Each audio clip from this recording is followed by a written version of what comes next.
Hi, I'm State Senator Tracy McCreery. Thanks for tuning in to my weekly State Senate update. It was a big week for my State Senate office. On Monday, Senate Bill 1070 had a hearing in front of the Judiciary Committee. This is a bill that would create the Stop Cyber Stalking and Harassment Task Force. The goal of this legislation is to find solutions to prevent these crimes, recommend best practices for safety through education, and ensure victims are protected all throughout the process. The public hearing went really well. I appreciate the witnesses that spoke in support of the bill.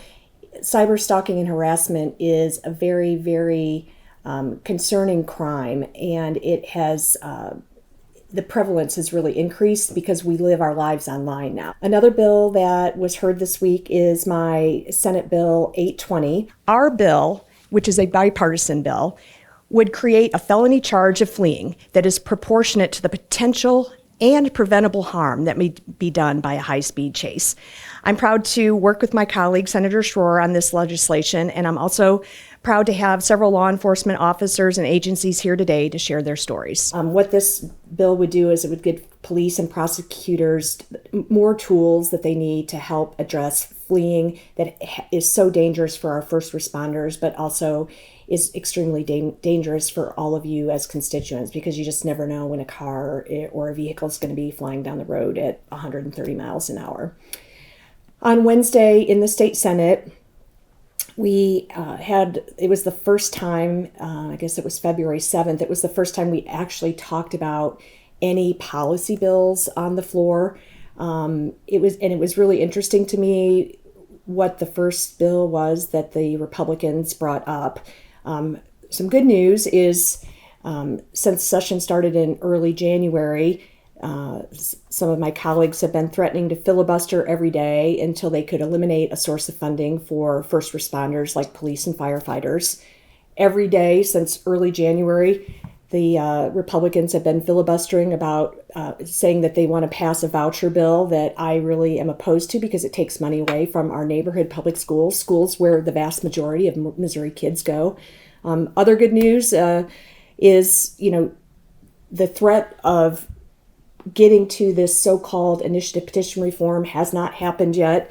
The conservatives claim this is their number one priority. Some data came out this week that showed that basically if they get their way, the threshold to pass constitutional amendments could be as high as 80% because of the way these bills are written. So, the good news is we didn't get to any of those bad things. The bad news, though, is the first bill that came up on the Senate floor that had any public policy discussion was a bill that basically showed that the Republicans are doubling down on their extreme abortion ban that was put into place a couple of years ago. I proposed an amendment that would allow for legal abortion just for women who get pregnant due to rape or incest. That's it. Women who are the victims of forcible sex, forcible rape. And I just think they should be able to get the care they need in their state and not have to flee to another state to be taken care of.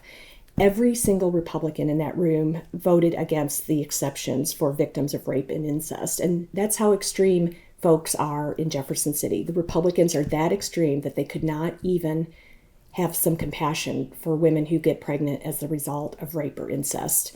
So, I'm even more enthused and excited to support the initiative petition process where we're gathering signatures to try to get abortion onto the ballot in August or November, because I think it's just really important. It's very clear that politicians in Jefferson City do not care about real women and women's lives. So we've got to hit the streets and get the signatures we need to let the voters speak. Thanks for tuning in, and I look forward to checking in next week.